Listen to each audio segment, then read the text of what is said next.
বিসমিল্লাহির রহমানির রহিম। রসায়ন অধ্যায় 11, লেকচার 2, অ্যারোমেটিক পার্ট। এখানে প্রথম প্রশ্ন হলো অ্যারোমেটিক যৌগ কাকে বলে। একটু কঠিন হলেও আমি খুব সহজ করে দেওয়ার চেষ্টা করতেছি। অ্যারোমেটিক যৌগ সাধারণত 6, 7 অথবা 5 সদস্যের সমতলীয় যৌগ হয় এবং এই যৌগগুলোর মধ্যে একান্তর দ্বিবন্ধন পর্যায়ক্রমে থাকে।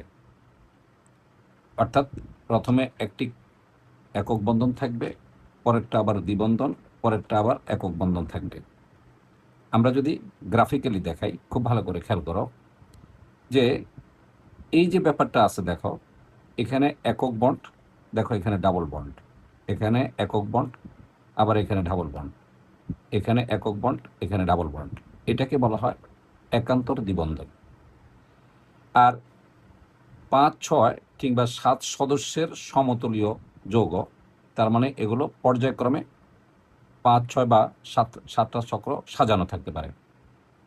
এছাড়া আরেকটা কথা বলি যে আমাদের আধুনিক সংজ্ঞায় আসতে হবে। এটা হলো ক্লাস 10-এর বইতে এই সংজ্ঞাটা লেখা আছে, কিন্তু ডেফিনেটলি এটা ক্লিয়ার সংজ্ঞা না।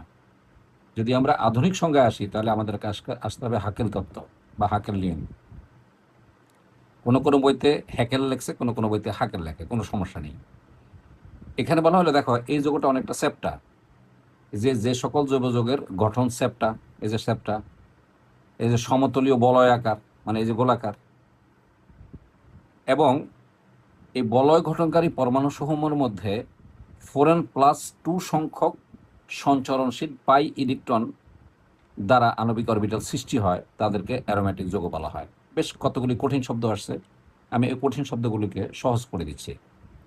মূলত যে এখানে 6 সদস্য 6 কার্বন সংখ্যা বিশিষ্ট যে চক্রটা আছে, দেখো এখানে 6টা কার্বন আছে, 1, 2, 3, 4, 5, 6টা। এই 6 কার্বন বিশিষ্ট যে চক্র, এই চক্রকে আমরা সাধারণত বলি 4n+2। তার মানে যদি খেয়াল করো, এন এর মান যদি আমি 1 লিখি তাহলে আসবে 2, 1, 4, 1, 4 আর 2, 6। দেখো এখানে 6টা কার্বন আছে। এখন যদি আমরা এদিকে খেয়াল করো, একদম নিচে খেয়াল করো, এখানে কার্বন কয়টা আছে দেখো, 10টা আছে। কিভাবে? 1, 2, 3, 4, 5, 6, 7, 8, 9, 10টা। তার মানে এখানে 10টা কার্বন আছে। এখন আমরা যদি এখানে এন এর মানটা 2 বসাই, দেখো 4 দুগুণে 8, 8 আর 2 10। নিশ্চয় তুমি এবার বুঝতে পারছো এই 4n+2 এর তাৎপর্যটা। এবার বলা হলো সঞ্চরণশীল পাই ইলেকট্রন। আমরা জানি দুইটা বন্ধন, একটা হলো সিগমা বন্ধন, একটা হলো পাই বন্ধন।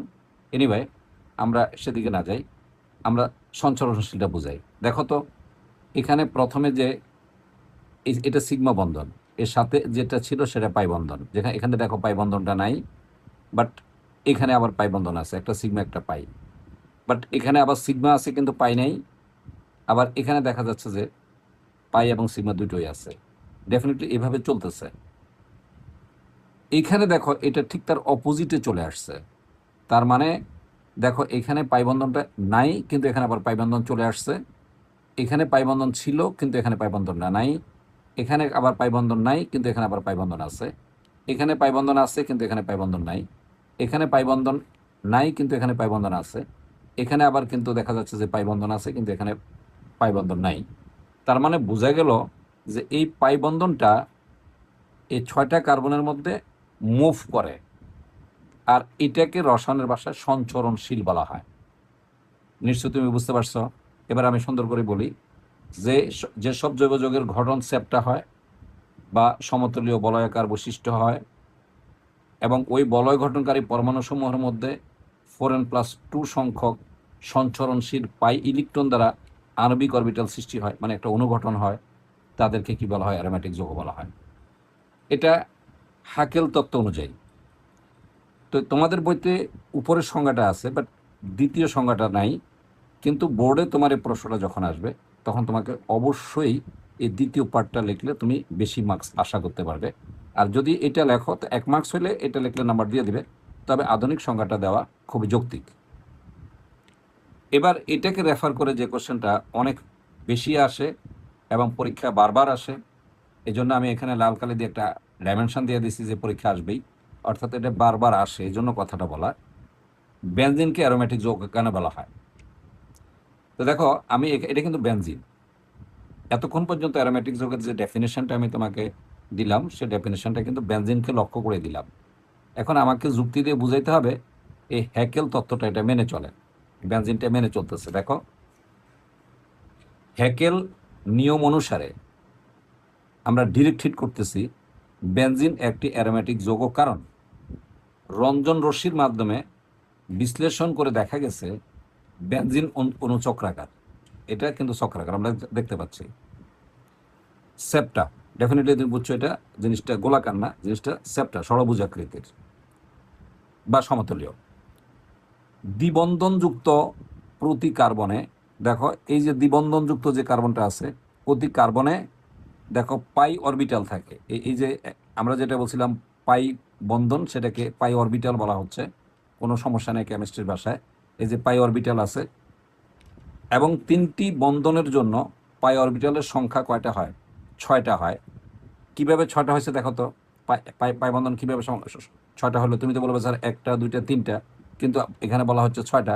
আসলে 2টাকে অ্যাড করে 6টা বলা হয়েছে, কারণ যেহেতু এই পাই বন্ধনটা সঞ্চরণশীল, তাই এই পাই বন্ধনটা 6টা কার্বনকেই ঘিরে চলাচল করে, তাই এখানে বলা হয়েছে 6টি কার্বন থাকে। তাই হ্যাকেল তত্ত্ব অনুযায়ী আমরা বলতে পারি এই বেনজিনটা সামঞ্জস্যপূর্ণ, যে সামঞ্জস্যপূর্ণ।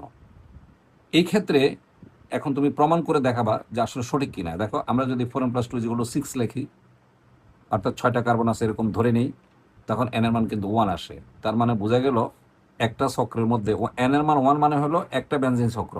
একটা বেনজিন চক্রে কি থাকবে? এই 6টা কার্বন থাকবে। যদি আমরা এটা বলি n এর মান 2 ধরি, তাহলে আমরা বলবো 2টি বেনজিন চক্র যখন হয় একসাথে সংযুক্ত হয়, তখন এটাকে ন্যাপথলিন বলা হয়। এই ন্যাপথলিনের মধ্যে কিন্তু 12টা কার্বন আছে। দেখো তো 12টা কার্বন নাই, 10টা কার্বন থাকবে, কারণ 1 2 3 4 5 6 7 8 9 10।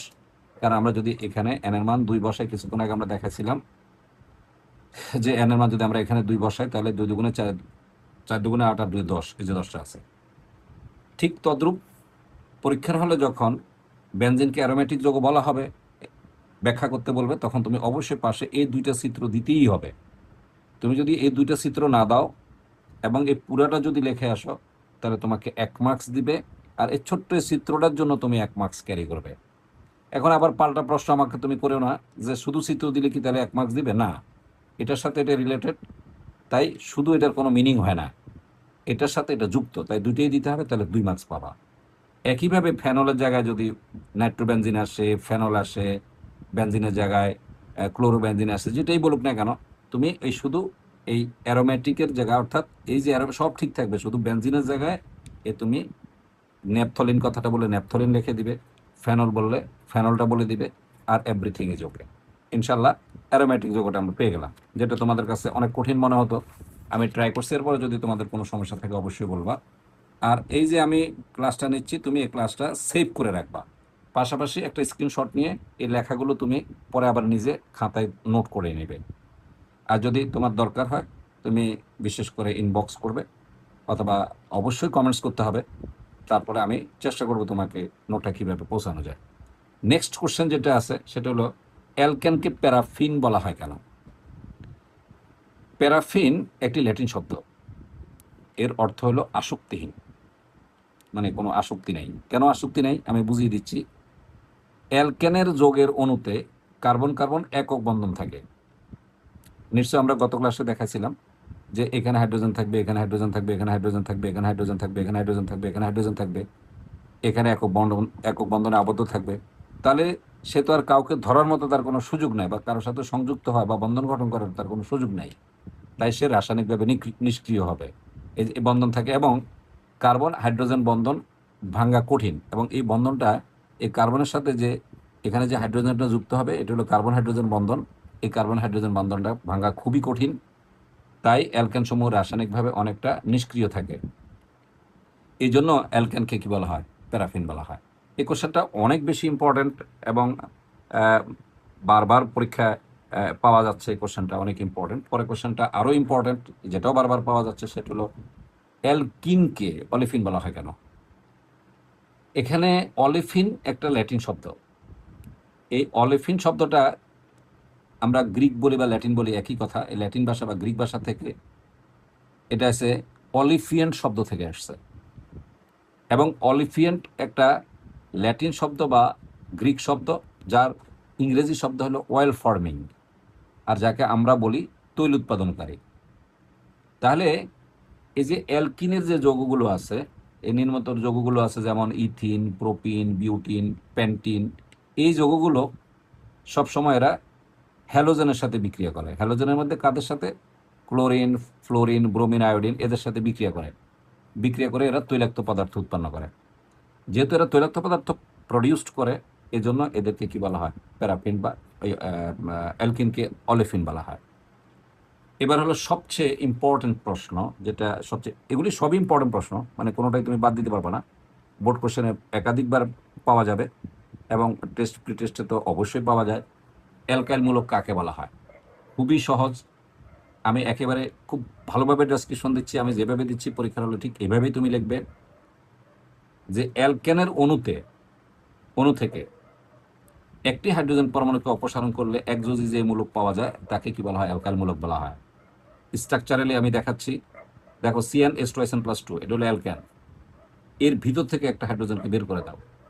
বের করে দিলে দেখো CnH2SN+1, এই যে এখানে একটা বন্ড থাকবে। যে হাইড্রোজেনটা বের হয়ে গেল ওই বন্ডটা খালি থাকবে, এই যে খালি বন্ড। এখন অ্যালকাইল মূলককে, এই যে অ্যালকাইল যে মূলকটা আমি পেলাম, এটাকে সংক্ষেপে আর দ্বারা প্রকাশ করা হয়। অর্থাৎ যেখানে আমরা CnH2SN+1 বন্ড, এটাকে আমরা আর লিখতে পারি, অ্যালকাইল রেডিকেল। এখন আমরা নামকরণটা কিভাবে করা হয় এবং কিভাবে উদাহরণ দিবা সেটা তোমাকে আমি শিখিয়ে দিচ্ছি। যে অ্যালকেন যুগের নামের শেষে, এই যে দেখো আমি অনেক গ্রাফিক্যালি দেখাইছি, এখানে তোমার অনেক ভালো লাগবে। ANE এর পরিবর্তে YL লেখে নামকরণ করা হবে। তাহলে দেখো এটা মিথেন, এই যে মিথেন, দেখো আমি রেড কালার দিয়ে আইডেন্টিফাইড করে দিচ্ছি আন্ডারলাইন দিয়ে, ANE। এখন এখান থেকে একটা হাইড্রোজেন দিয়ে সরাই ফেলি, তাহলে আসে CH3 বন্ড। তাহলে এটার নাম কি হবে? ANE পরিবর্তন, এটাকে বাদ দিবা, বাদ দিয়ে কি লিখবে? যে OYL লিখবা। দেখো যে ওই জায়গার মধ্যে দেখো আমি আবার লাল কালি দিয়ে দেখালাম, এই NE এর পরিবর্তে আমি এখানে YL লেখালাম। তাহলে এটার নাম হলো মিথাইল। একইভাবে ইথেন থেকে দেখো এই যে ইথাইল, প্রোপেন থেকে দেখো প্রোপাইল, এবং বিউটেন থেকে দেখো বিউটাইল, পেন্টেন থেকে পেন্টাইল, এভাবে তোমার আসতে থাকবে। তার মানে তুমি যদি খেয়াল করো, আবার একটু বুঝাই দিচ্ছি, যদি তুমি খেয়াল করো তাহলে ভালো বুঝতে পারবে। এটার নাম হলো মিথাইল মূলক, এটা হলো ইথাইল মূলক, এটা হলো প্রোপাইল মূলক, এটা হলো বিউটাইল মূলক। আর এদেরকে সবগুলিকে কি বলা হয়? অ্যালকাইল মূলক বলা হয়, কারণ যেহেতু এরা অ্যালকাইল থেকে আসছে। আরেকটা কথা বলি, অনেক সময় বলে এদের যোজনী এক কেন? যদি একটা হাইড্রোজেন বের হয়ে যায় তাহলে সে আরেকটা হাইড্রোজেনের সাথে যুক্ত হওয়ার ক্ষমতা রাখে, এই জন্য তার যোজনী এক হয়। খুবই সহজ হিসাব। একটা হাইড্রোজেন বের হয়ে গেল, তাহলে অবশ্যই সে ওই হাইড্রোজেনটাকে আবার নিতে পারে। যেহেতু সে, আমরা জানি যতটা হাইড্রোজেনের সাথে যুক্ত হওয়ার ক্ষমতা রাখে সেটাই তার যোজনী। তাহলে যেহেতু এই মূলকটা একটা হাইড্রোজেনের সাথে যুক্ত হওয়ার ক্ষমতা রাখে, তাই এর যোজনী কি হবে? এক হবে। এবার পরেরটা যেটা আসো খুবই ইম্পর্টেন্ট প্রশ্ন, সেটা হলো সমগোত্রীয় শ্রেণী কাকে বলা হয়? খুবই সহজ জিনিস। আমি নর্মালি তোমার বোঝানোর চেষ্টা করি। আসলে গোত্র মানে সম্প্রদায়। আমাদের মানুষের মধ্যে কিন্তু সম্প্রদায় আছে, যেমন আমরা চৌধুরী বংশ বলি, পাটোয়ারি বংশ বলি, ভূঁইয়া বংশ বলি। চৌধুরী বংশের মধ্যে এরা সবাই একই গোত্রের, এদের স্বভাব চরিত্র, আচার আচরণ, ব্যবহার প্রায় কাছাকাছি বা একই রকম হয়। ঠিক মানব জাতির মতো রসায়নের মধ্যেও এই কেমিক্যালগুলো গোত্রভিত্তিক থাকে, যে এদের বৌদ্ধ ধর্ম, রাসায়নিক ধর্ম প্রায় কাছাকাছি হবে। এদের যে সাধারণ সংকেতগুলো আণবিক সংকেতের একই রকম হবে, এবং এদের ধর্ম একই রকম হবে। এদেরকে আমরা সমগোত্রীয় শ্রেণী বলবো, মানে সবগুলিকে একসাথে। আমি অনেকগুলো দিয়ে দেখাইছি এখানে, একেবারে ক্লিয়ার নোট দিছি, চমৎকার নোট দিছি, যেটা তোমাকে অবশ্যই অনেক সহযোগিতা করবে, আমার দৃঢ় বিশ্বাস। সমগোত্রীয় শ্রেণী, যে সকল যোগের কার্যকরীমূলক একই থাকে। এটার পরের টপিক্সই আমি তোমাকে কার্যকরীমূলক শিখাচ্ছি, তুমি ভয় পেও না, এটা একটু পড়ে নাও। যে সকল যোগের কার্যকরীমূলক একই হয়, এদের ভৌত এবং রাসায়নিক ধর্মের মধ্যে যথেষ্ট মিল থাকে এবং তারা একই শ্রেণীভুক্ত হয়, এদেরকে সমগোত্রীয় শ্রেণী বলা হয়, এবং প্রত্যেক সদস্যকে সমগোত্রক বলা হয়। এবং এই যে সমগোত্রীয় শ্রেণী আছে, এদের সকল সদস্যকে একটি সাধারণ সংকেতের মাধ্যমে প্রকাশ করা যায়। আমি যখন এই এক্সাম্পলটা তোমাকে ক্লিয়ার করে দেব, ইনশাল্লাহ তুমি পরিষ্কারভাবে বুঝে যাবে। যেমন অ্যালকেন, দেখো একটা সাধারণ সংকেত আছে। উদাহরণ দেখো, মিথেন, ইথেন, প্রোপেন, বিউটেন, এদের সাধারণ সংকেত কিন্তু এটার মাধ্যমে প্রকাশ করা গেল। এগুলির ভৌত এবং রাসায়নিক ধর্মের মধ্যে যথেষ্ট মিল আছে। অ্যালকিন, সিএনএস টুয়াইসেন, এটা হলো সাধারণ সংকেতের মাধ্যমে প্রকাশ গেল। এটা হলো ethyne, propyne, butyne, pentyne and so on, মানে এগুলির ভৌত একই রকম মিল আছে। আবার অ্যালকোহল যদি বলি, সরি অ্যালকাইন যদি বলি তাহলে সিএনএস টুয়াইসেন -2। অ্যালকোহল যদি বলি তাহলে সিএনএস টুয়াইসেন প্লাস এই যে ওএস, দেখছো? তার মানে আমরা কি লিখতে পারি দেখো, মিথানল, ইথানল, প্রোপানল, বিউটানল ইত্যাদি।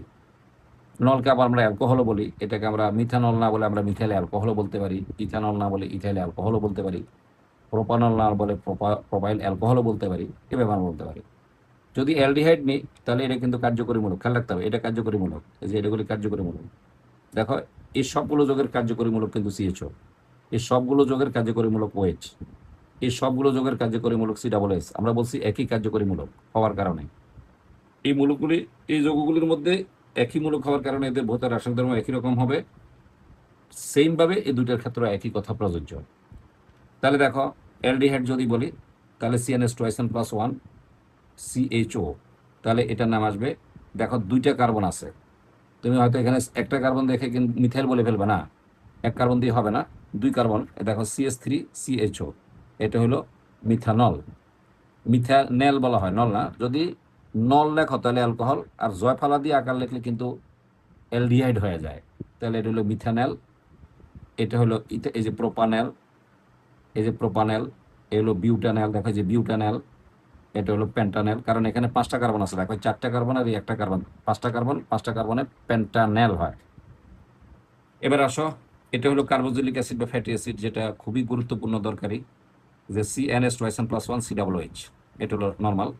আর এটার যে উদাহরণগুলো আছে দেখো, এটা হলো মিথানোইক অ্যাসিড, খুবই ভালো করে খেয়াল করো, এই যে CH3COOH, এটা মিথানোইক অ্যাসিড, এখানে 2টা কার্বন আছে এই জন্য এটা হলো ইথানোইক অ্যাসিড, এই যে ইথানোইক অ্যাসিড। এখানে 3টা কার্বন আছে তাহলে এটা প্রোপানোইক অ্যাসিড, এটা হলো 3টার একটা 4টা কার্বন আছে তাহলে এটা বিউটানোইক অ্যাসিড, এখানে 4-এর একে 5টা কার্বন আছে তাহলে এটা পেন্টানোইক অ্যাসিড। ডেফিনেটলি তুমি বুঝতে পারছো যে কীভাবে। এখন পরীক্ষার হলে যদি এটা 2 মার্কসে আসে তাহলে তুমি এই সংজ্ঞাটা দেওয়ার পর কমপক্ষে এই 3টে উদাহরণ দেবে। আমি বলে দিচ্ছি, এই টিকসিনও দিয়ে দিই, এইটা, এটা আর এটা, এরকম সফটওয়্যার উদাহরণ দিয়ে দিবে, ইনশাল্লাহ তুমি ফুল মার্কস পাবে আল্লাহর রহমতে। এবার আসো পরেরটা, কিছুক্ষণ আগে আমি বলছিলাম তোমার আবার কার্যকরী মূলকটা আমি শিখাই দেবো, খুবই ইজি। আমি সিম্পল তোমার বোঝার জন্য একটা কথা বলি, যেমন চৌধুরী বংশ, তো এখন ওদের বংশের পরে প্রত্যেকের পরের নামের শেষে কিন্তু চৌধুরী শব্দটা লাগায়।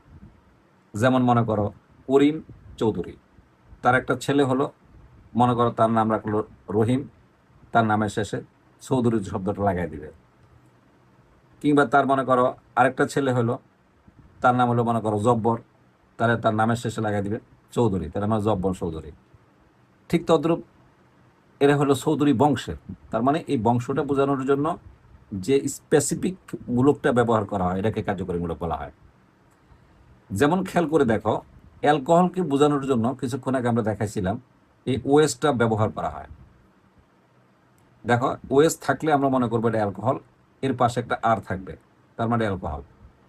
আর যদি CHO থাকে তাহলে আমরা বলবো এটা অ্যালডিহাইড, আর যদি CO থাকে তাহলে আমরা বলবো এটা কিটোন বংশের যৌগ। যদি COOH থাকে তাহলে আমরা এটা ফ্যাটি অ্যাসিড বা কার্বক্সিলিক অ্যাসিড বংশের যৌগ বলবো।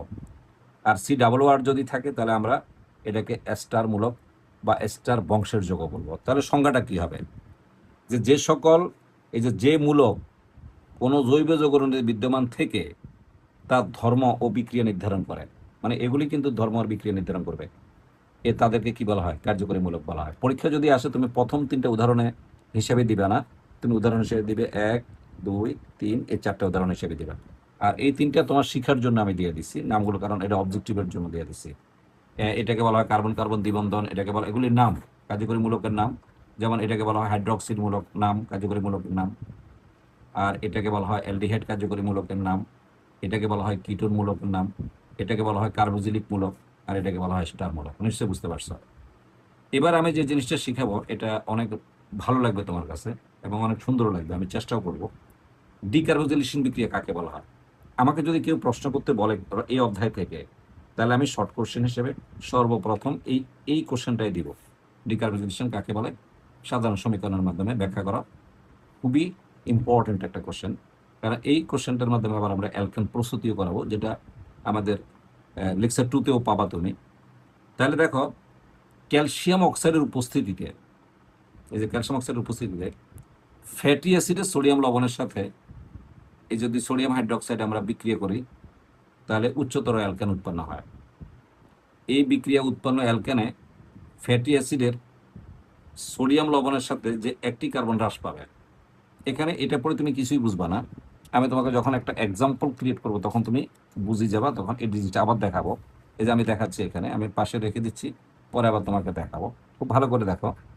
দেখো, এটা হলো ফ্যাটি অ্যাসিডের, এই যে ফ্যাটি অ্যাসিডের সোডিয়াম লবণ RCOO বিক্রিয়ার সাধারণ সমীকরণ, এই যে RCOO, আমরা এটাকে নর্মাল দুষ্টামি করে বলি আর কোনা। দেখো RCOO আর কোনা, আর এটা হলো সোডিয়াম হাইড্রোক্সাইড, আর উপরে থাকবে, এটা কিন্তু বিক্রিয়া করবে না, এটা কাঁচের ক্ষয় রোধ করার জন্য দেওয়া হয়েছে, কারণ সোডিয়াম হাইড্রোক্সাইডটা যে কাঁচের পাত্রে ঘটানো হয় সেটা ক্ষয় করার সম্ভাবনা থাকে, তাই ক্যালসিয়াম অক্সাইড মিশিয়ে দেওয়া হয়। আর এই দুইটার মিশ্রণকে সোডা লাইম বলা হয়। সোডা লাইম, সোডিয়াম হাইড্রোক্সাইড এবং ক্যালসিয়াম অক্সাইডের মিশ্রণকে রসায়নের ভাষায় সোডা লাইম বলা হয়। যেহেতু তোমার বইতে সোডা লাইম কথাটা উল্লেখ নাই, তাই আমি আর ওটা লিখলাম না। তো এই সোডা লাইমের মধ্যে ক্যালসিয়াম অক্সাইড বিক্রিয়া করবে না, এটা কাঁচের ক্ষয় রোধ করে, মূল বিক্রিয়া করবে সোডিয়াম হাইড্রোক্সাইড। দেখো, এই যে জিনিসটা আছে, এই জিনিসটার মধ্যে এটা RCOO, যখন সোডিয়াম হাইড্রোক্সাইড দেব তখন এই অংশটুকু, আমি একটু দাগ দিয়ে দিই, এই অংশটুকু, এই যে এই অংশটুকু একসাথে হয়ে যাবে। যখন এই অংশটুকু একসাথে হয়ে যাবে তখন হবে এই যে সোডিয়াম কার্বনেট। দেখো, সোডিয়াম দুইটা, C একটা, অক্সিজেন এখানে একটা আর এখানে দুইটা, মোট তিনটা, যে সোডিয়াম কার্বনেট। তাহলে বাকি রইল কি, এখান থেকে যদি এটা যদি সম্পূর্ণ বের হয়ে যায়, তাহলে ডেফিনেটলি আর এর পাশে কিন্তু একটা বন্ড থাকে, খালি, এই জায়গাটা খালি থাকে, এই খালি জায়গাটা এই হাইড্রোজেনে ফিল আপ করে। এই যে দেখো হাইড্রোজেন, আর হাইড্রোজেন যখনই ঢুকে যাবে এটা অ্যালকেন হয়ে যাবে। নিশ্চয় বুঝতে পারছো? এবার আমি তোমাকে 3টে উদাহরণ দিয়ে বোঝাচ্ছি। এটা হলো সাধারণ সমীকরণ, এটা উদাহরণ না, এটা দিতেই হবে। এবার হলো সাধারণ সমীকরণ উদাহরণ যদি আমরা দিই, যেমন CH3COO, এটার নাম হলো সোডিয়াম ইথানয়েড। তাহলে খুব ভালো করে দেখো, যখন এখানে বিক্রিয়া হলো তখন দেখো আমি লাল কালি দিয়ে, ওই যে জায়গাটা লাল কালি দিয়ে দেখাই দিলাম, এই যে দেখো সোডিয়াম কার্বনেট চলে আসছে। তাহলে এই CH3-র সাথে এই এসটা এসে যুক্ত হবে, তাহলে CH4 হবে, তাহলে মিথেন হলো। তাহলে দেখো, এখানে কিন্তু কার্বন দুইটা আছে, কিন্তু এখানে যে হাইড্রোকার্বনটা ক্রিয়েট হলো সেখানে কিন্তু একটা কার্বন কম আছে, হ্রাস পাইছে, এখানের থেকে এখানে একটা কার্বন কম আছে, এই জন্য এটাকে ডিকার্বক্সিলেশন বলা হয়। ডিকার্বক্সিলেশন, কার্বন সংখ্যা হ্রাস পায়, এটাকে ডিকার্বক্সিলেশন বলে। নিশ্চয়ই তুমি বুঝতে পারছো। এখন দেখো, এখানে দেখো আমি আরেকটা উদাহরণ দিলাম, C2H5COO, ঠিক একই বিক্রিয়া দিলাম। দেখো, ক্যালসিয়াম অক্সাইড যখন এটা কোনো বিক্রিয়া অংশগ্রহণ করবে না, কাঁচের ক্ষয় রোধ করবে। তাহলে এখানে দেখো C2H5, আর এখানে এই এসটা এসে এখানে যুক্ত হবে, তাহলে এই যে C2H6, তাহলে ইথেন প্রস্তুত হয়ে গেল। আর এখানে একইভাবে যথারীতি সোডিয়াম কার্বন উৎপন্ন হবে। আর যদি আমি সোডিয়াম বিউটানয়েড দিই, যেহেতু 4টা কার্বন আছে, এই জন্য এটা বিউটানয়েড, এই সোডিয়াম বিউটানয়েড যদি দেই, তাহলে ডেফিনেটলি আগের মতোই এই যে এই অংশটা একসাথে হয়ে যাবে, এই যে এই অংশটা একসাথে হবে, তাহলে সোডিয়াম কার্বনেট হবে। আর এখানে এসে এসটা যোগ হবে, তাহলে C3H8, দেখো এটা প্রোপেন হয়ে গেল। তুমি নিশ্চয়ই বুঝতে পারছো যে এই কোশ্চেনটা খুব ইম্পর্টেন্ট। এবার আমি তোমাকে সংজ্ঞাটা দিলে তুমি বুঝতে পারবে। এবার আমি সংজ্ঞাটা দেখাই, কি বলা আছে দেখো, ক্যালসিয়াম অক্সাইডের উপস্থিতিতে, এবার দেখো এই যে ক্যালসিয়াম অক্সাইডের উপস্থিতিতে এই যে ফ্যাটি অ্যাসিডের সোডিয়াম লবণের সাথে, দেখো এটা ফ্যাটি অ্যাসিডের সোডিয়াম লবণের সাথে এই যে সোডিয়াম হাইড্রোক্সাইডের বিক্রিয়ায়, এই যে সোডিয়াম হাইড্রোক্সাইডের বিক্রিয়া অ্যালকেন উৎপন্ন হয়। এই বিক্রিয়াকে ডিকার্বোজিলেশন বিক্রিয়া বলা হয়। মাঝখানের যে লাল অংশটা আছে, এই যে লাল কালি দিয়ে আমি আন্ডারলাইন করে দিলাম, এটা তুমি পরীক্ষার হলে মোটেও দেওয়ার দরকার নাই, এটা তোমার বোঝার জন্য আমি দিছি। জাস্ট আমি বুঝাইছি এই বিক্রিয়া কার্বন সংখ্যা হ্রাস পাইছে, এই জন্য একে ডিকার্বোজিলেশন বলা হয়। এই লাল কালিযুক্ত অংশটা তোমার পরীক্ষার হলে দেওয়ার দরকার নেই। নিশ্চয়ই তুমি বুঝতে পারছো, এই কোশ্চেনটা তুমি বুঝে গেছো। তাহলে এই ডিকার্বোজিলেশন রিয়েকশনটা খুবই ভালো করে প্র্যাকটিস করবে, আর এই রিয়েকশনগুলো অনেক ভালো করে পড়বে, প্র্যাকটিস করবে। আর একটা জিনিস খেয়াল করবে, রসায়ন যতই পড়িবে ততই শিখিবে ততই ভুলিবে। এটা হলো, আমি যখন কলেজে পড়তাম তখন আমার সবচেয়ে প্রিয় শিক্ষক, যিনি আমাকে কেমিস্ট্রি মজাটা ধরাই দিচ্ছেন, আনন্দ ধরাই দিচ্ছেন, তখন উনি বলছিলেন এই কথাটা, যতই পড়িবে ততই শিখিবে, যতই পড়িবে ততই ভুলিবে ততই শিখিবে। শব্দের অর্থ হলো, তুমি কেমিস্ট্রিটা যখন পড়বে তখন মনে হবে যে খুবই সুন্দর, বুঝে গেছো, ঠিক 1 ঘন্টা পরে বা 2 ঘন্টা পরে বা পরের দিন সকালে যদি তুমি আবার নিজে পড়তে যাও বা লিখতে যাও, দেখবা যে তোমার কিছুই মনে নাই। তাহলে ঘটনাটা কি ঘটে গেল? সম্পূর্ণ উল্টা ঘটে, তুমি ভুলে গেছো। এইভাবে তুমি আবার পড়বা, আবার ভুলবা, আবার পড়বা, আবার ভুলবা, কিন্তু কখনোই নার্ভাস হবা না রসায়নে। আর খেয়াল করবা, রসায়ন পড়ার থেকে লিখতে বেশি হয়। এই এই বিক্রিয়াগুলো তুমি যত বেশি লিখবা তত বেশি তোমার প্র্যাকটিস হবে। আর যত প্র্যাকটিস হবে তখন তোমার এই বিক্রিয়াগুলো আস্তে আস্তে তোমার ব্রেন তোমার সাথে ওয়ার্ক করা শুরু করে দিবে। ডেফিনেটলি তুমি নিজে নিজে লিখতে পারবা। এই জন্যই আমার সবচেয়ে প্রিয় শিক্ষক রাব্বানী স্যার বলছিলেন যে যতই পড়িবে ততই যতই পড়িবে ততই ভুলিবে ততই শিখিবে। এটা আমার সারা জীবন মনে গেঁথে থাকে। আর আমার এই জন্য এখন বর্তমানে যদি আমি ম্যাথের অনার্স মাস্টার্স, কিন্তু আমার কেমিস্ট্রিটা খুবই ভালো লাগে। তাহলে দেখো, এই জিনিসটা তুমি নিশ্চয়ই বুঝতে পারছো। এটা বারবার পড়বে, লিখবে, শিখবে ইনশাল্লাহ। এরপরে আসো নেক্সট কোশ্চেন যেটা আছে, সেটা খুবই সহজ। মৃদু আলোতে মিথেনের সাথে ক্লোরিনের বিক্রিয়া সমীকরণ সহ লেখা এবং উৎপন্ন যৌগগুলোর ব্যবহার লেখো। এটা অনেক বেশি গুরুত্বপূর্ণ প্রশ্ন, অনেক বেশি গুরুত্বপূর্ণ প্রশ্ন এবং খুবই সুন্দর। মৃদু আলো বলতে আমরা কি বুঝি? এখানে সূর্যের অতি বেগুনি আলোক রশ্মিটা এখানে এই যৌগের সাথে অংশগ্রহণ করবে ভাঙ্গার জন্য। এই জায়গায় ইউভি আলোক রশ্মি বলা হয়, আল্ট্রাভায়োলেট রে, অতি বেগুনি রশ্মি। এই যে সূর্য আলোকের উপস্থিতিতে মিথেনের সাথে যদি আমরা ক্লোরিন বিক্রিয়া দিই, তখন একটা ক্লোরে এই যে কার্বন থেকে একটা করে হাইড্রোজেন বের হয়ে একটা করে ক্লোরিন ঢুকবে। যে হাইড্রোজেনটা বের হয়ে যাবে সেটা একটা ক্লোরিনের সাথে যুক্ত আবার HCl উৎপন্ন করবে, কারণ এখানে 2টা ক্লোরিন আছে। দেখো খুব সুন্দর, এই যে প্রথম রিয়েকশন, এই যে দেখো, এই CH4 ছিল, CH3 হয়েছে। তাহলে একটা কার্বন হাইড্রোজেন যে বের হয়েছে, তাহলে সে জায়গাটা তোমাকে ফিল আপ করতে হবে। সে এখান থেকে একটা ক্লোরিন এসে ফিল আপ হয়ে দেখো যে ফিল আপ হয়ে গেল। কিন্তু এখান থেকে যে হাইড্রোজেনটা বের হয়েছে তারও তো আবার হিসাবে দেখাইতে হবে। তাহলে এখানে একটা ক্লোরিন রয়ে গেল না? তাহলে সে হাইড্রোজেন আর ক্লোরিনের সাথে যুক্ত দেখো HCl উৎপন্ন হয়েছে। তখন এটার নাম হলো ক্লোরোমিথেন বা মিথাইল ক্লোরাইড। ক্লোরোমিথেন বা মিথাইল ক্লোরাইড। এবার আবার যদি আরো কিছুক্ষণ যদি রেখে দিই আমরা রিয়েকশনটাকে, তখন এখান থেকে আরেকটা হাইড্রোজেন বের হবে। তাহলে দেখো এখানে CH3Cl আছে, এই যে দেখো CH3Cl আছে। যদি আরেকটা হাইড্রোজেন বের হয়ে যায় তাহলে আসবে CH2Cl2, কারণ হাইড্রোজেন বের হলে আরেকটা ক্লোরিন ঢুকবে। তাহলে এখানে আছে CH3, হয়ে যাবে CH2। বিনিময়ে একটা ক্লোরিনের পরিবর্তে 2টা ক্লোরিন হবে, কারণ যে হাইড্রোজেনটা বের হয়েছে তার পরিবর্তে এসে ক্লোরিন এখানে ঢুকে গেল। যে হাইড্রোজেনটা বের হয়ে গেল সেখানে অবশিষ্ট ক্লোরিনের সাথে যুক্ত আবার HCl উৎপন্ন করবো। এটা না হলো ডাইক্লোরোমিথেন। এটার নাম এটা হলো ক্লোরোমিথেন অথবা মিথাইল ক্লোরাইড। এটা হলো ডাইক্লোরোমিথেন। ঠিক আছে। এখন দেখো আবার যদি রেখে দিই, তখন এখান থেকে আরেকটা হাইড্রোজেন বের হয়ে যাবে। দেখো এই যে CH3, এই যে CH3Cl2, তাহলে আরেকটা হাইড্রোজেন বের হয়ে গেল। দেখো এই দেখো এখানে 2টা আছে, এখানে একটা আছে, তাহলে আরেকটা বের হয়ে গেল।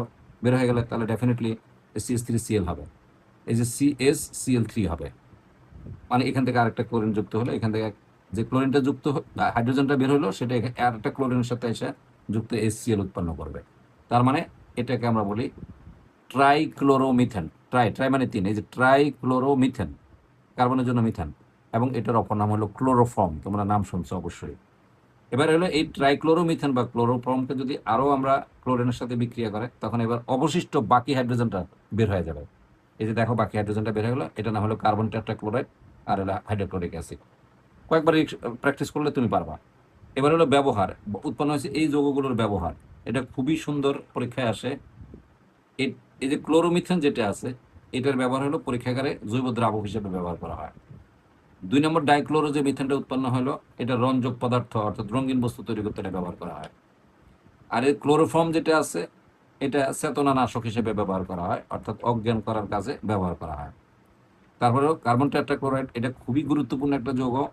এটা হলো ড্রাই ওয়াশ করতে ব্যবহার, আমরা যে জামা কাপড় ড্রাই ওয়াশ করি, এই ড্রাই ওয়াশ করতে এটা ব্যবহার করা হয়। নিশ্চয়ই আমরা লেকচার ট্যুর যতটুকু পর্ব আমরা ভাগ করে রাখছি ততটুকু অংশ শেষ করলাম। কেমন লাগলো জানাবে। আর আরেকটা কথা বলি, রসায়ন চর্চার বিষয় এবং লেখার বিষয়, যত বেশি লিখবে তত বেশি রসায়নটা তোমার কাছে আনন্দময় হবে। এজন্য আমরা সর্বশেষে একটা কথা বলি, রস যোগ আহরণ ইজ ইকুয়াল টু রসায়ন। যে রস আরোহণ করে সে রসায়ন পড়ে মজা পাবে, আর যে পারবে না সে তার রসা বের হবে, তার মানে তার কাছে খুবই খারাপ লাগবে। সো আমি আশা রাখি তুমি রস আরোহণ করবে এবং রসায়নকে তোমার প্রিয় সাবজেক্টে পরিণত করবে। অনেক ধন্যবাদ।